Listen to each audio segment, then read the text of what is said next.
Welcome to class crack. बच्चों, आज हम स्टैंडर्ड 10th का 5th चैप्टर का सेकंड पार्ट कुर्ग पढ़ने वाले हैं और इसके राइटर हैं लोकेश अब्रोल। अब बच्चों, कुर्ग का नाम तो आपने सुना होगा, जो कर्नाटका का हिस्सा है और ये मैसूर से मैंगलोर का जो कोस्टल टाउन है वहाँ पर आता है ये। और ये जो लैंड है कुर्ग, ये कॉफ़ी के लिए और उसके रेन फॉरेस्ट के लिए और स्पाइसेस के लिए बहुत फेमस है। और बच्चों, ये जो कुर्ग है हिल स्टेशन, ये वहाँ के जो कहते हैं ना कि proud race of martial man women and wild creature, मतलब वहाँ के जो लड़ाकू योद्धा और वहाँ की सुंदर स्त्रियाँ और वहाँ जो अलग अलग तरह के क्रीचर्स पाए जाते हैं उसके बारे में भी है। तो इस चैप्टर में बताया है कि कुर्ग किस लिए फेमस है। कुर्ग जो है, जिसे कोडागु भी कहा जाता था, वो कर्नाटका का एक स्मॉल डिस्ट्रिक्ट है और एवरग्रीन रेन फॉरेस्ट, स्पाइसेस और कॉफ़ी प्लांटेशन यहाँ होते हैं। और यहाँ सबसे अधिक कहते हैं ना कि 30% जो है वो एवरग्रीन रेन फॉरेस्ट इसे कवर करता है। मॉनसून के समय यहाँ पर इतनी ज़्यादा बारिश होती है कि जो विज़िटर्स हैं वो जाते नहीं हैं। और यहाँ का सितंबर से लेके जो मार्च का महीना है, ये बहुत ही अच्छा होता है।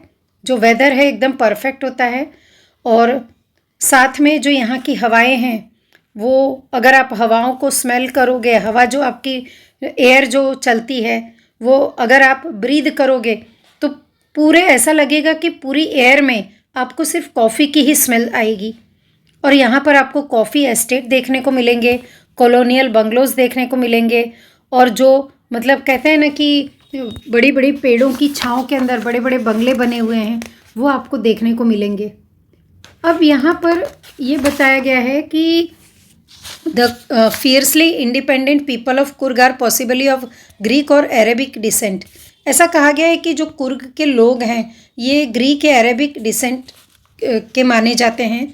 ऐसी एक कहानी है कि जब अलेक्जेंडर ने अपनी लड़ाई लड़ते लड़ते जब वो आगे आया और वो साउथ के कोस्ट पर आया और वो वहाँ सेटल हो गया। और फिर वहाँ पर सेटल होने के बाद वो लोग जो कुर्ग की ब्यूटीफुल लेडीज़ थीं, उनके साथ जो लोकल लेडीज़ थीं उनके साथ उन्होंने शादियाँ की।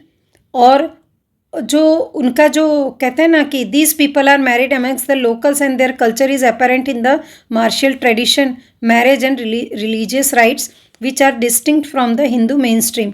मतलब उन्होंने वहाँ की लोकल लेडीज़ के साथ शादियाँ की और धीरे धीरे वो यहाँ के रिलीजियस रिचुअल्स थे उससे भी जुड़ गए और अब मतलब जो हिंदू मेन स्ट्रीम है उसमें वो आ चुके हैं।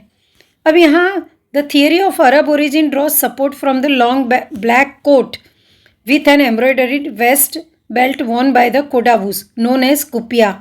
It resembles the kaffiyeh worn by the Arabs and Kurds. यहाँ बताया गया है कि हमें अरब डिसेंट के वो क्यों लगते हैं, क्योंकि वो पहले ब्लैक कलर का कोट पहनते थे जिस पे एम्ब्रॉयडरी वर्क किया गया होता था और जिसे कपिया के नाम से जाना जाता था, जिसे अरब्स लोग जो हैं वो उस ब्लैक कोट को कफिया कहते हैं। तो वो ज़्यादातर अरबियंस लोग उसे पहनते हैं, तो उस तरह का कपड़ा ये लोग पहनते थे, तो इन्हें कोडावूस कहा जाता था। Kurgi homes have a tradition of hospitality and they are more than willing to recount numerous tales of valor related to their sons and fathers. जो कुर्ग हैं, कुर्ग के लोग हैं, वो हॉस्पिटलिटी में बहुत आगे हैं और अगर कोई उनके घर चला जाए तो वो अपने फोर फादर्स की जो लड़ाई की, युद्ध की बातें और उनकी वीरता की कहानियाँ, शूरवीरता की कहानियाँ कि किस तरह उनके परिवार के जो उनके फादर्स थे, उनके सन्स थे, उन्होंने कितनी लड़ाइयाँ लड़ी और कितने शहीद हो गए और कितने शूरवीर थे। इस तरह की कहानियाँ आपको हर घर में सुनने को मिलेगी। और कुर्ग रेजिमेंट है, वो आपको पता है कि हमारे इंडियन आर्मी का एक बहुत अच्छा रेजिमेंट माना जाता है और इसके जो first chief of army general थे, जनरल करियप्पा, वो कुर्गी ही थे। और आज भी कहते हैं ना कि even now Kodavas are the only people in India permitted to carry fire arms without a licence. आज भी इंडिया में जो कुर्ग के लोग हैं उन्हें इंडिया में अगर किसी भी तरह के फायर आर्म्स रखने होते हैं तो उन्हें लाइसेंस की ज़रूरत ही नहीं होती, उन्हें वो परमिशन मिली हुई है क्योंकि जो कुर्गी हैं वो सभी शूरवीरता से जुड़े हुए हैं और किसी न किसी रेजिमेंट में वो हैं या किसी न किसी तरह की उन्होंने लड़ाई लड़ी है और देश के लिए काम किया है। तो वो इतने ज़्यादा देश प्रेमी हैं कि उन्हें लाइसेंस की ज़रूरत ही नहीं है, उन्हें बिना लाइसेंस के भी फायर आर्म्स रखने की परमिशन है। अब यहाँ बताया है नेक्स्ट पैराग्राफ में कि जो वहाँ पर कुर्ग में कावेरी नदी बहती है और जो महासीर एक large fresh water fish abound in this waters, वहाँ कावेरी नदी बहती है और वहाँ पर उसमें महासीर नाम की एक बड़ी फ़िश भी पाई जाती है। और जो किंग फिशर हैं वो भी वहाँ डाइव करती हैं, स्क्विरल्स हैं, लंगूर्स हैं, और वो लोग भी आपको पानी में स्प्लैश करते दिखेंगे या पानी के अंदर खेलते हुए और मचलते हुए आपको दिखेंगे। जो एलिफेंट्स हैं वो भी आपको पानी में नहाते हुए और नदी के पास आपको महावत भी देखने को मिलेंगे। और यहाँ बताया गया है कि जो कुर्ग है वहाँ पर एडवेंचर्स बहुत होते हैं। तो सबसे ज़्यादा वहाँ पर क्या है, जैसे रिवर राफ्टिंग में लोग जाते हैं। कैनोइंग का मतलब होता है कि travelling in a river with a light narrow boat, मतलब आप एक नैरो बोट लेकर उसमें नदी के अंदर जा सकते हैं, ठीक है। और रैपलिंग का मतलब होता है कि रोप के सहारे आप पत्थरों से या चट्टानों से नीचे उतरना। फिर रॉक क्लाइंबिंग यानी पत्थरों पर चढ़ना। उसके बाद माउंटेन बाइकिंग, माउंटेन पर चढ़ाई करना। फिर numerous walking trails in this region are a favourite with trekkers, यहाँ पर बहुत सारे पैदल चलने के लिए पगडंडियाँ भी बनी हुई हैं जो ट्रैकर्स के लिए बहुत अच्छी हैं। उसके बाद बताया गया है कि birds bees and butterflies are there to give you company. अगर आप वहाँ जाओगे तो आपको बर्ड्स बीज और बटरफ्लाई बहुत ज़्यादा देखने मिलेंगे। Macaques and Malabar squirrels, langur, slender lorises, वो आपको पेड़ पर से आपको देखते हुए घूरते हुए दिखाई देंगे। और साथ में वहाँ पर आपको वाइल्ड एलिफेंट्स भी देखने को मिलेंगे। अब यहाँ राइटर कहते हैं कि अगर आप ब्रह्मागिरी हिल्स पर चढ़ोगे तो आपको पूरे कुर्ग का एक पैनोरामिक व्यू देखने को मिलेगा, मतलब एक बहुत सुंदर सा नज़ारा देखने को मिलेगा। A walk across the rope bridge leads to the 64-acre island of Nisargdham, running into Buddhist monks from India's largest Tibetan settlement at nearby Bailakupi is a bonus.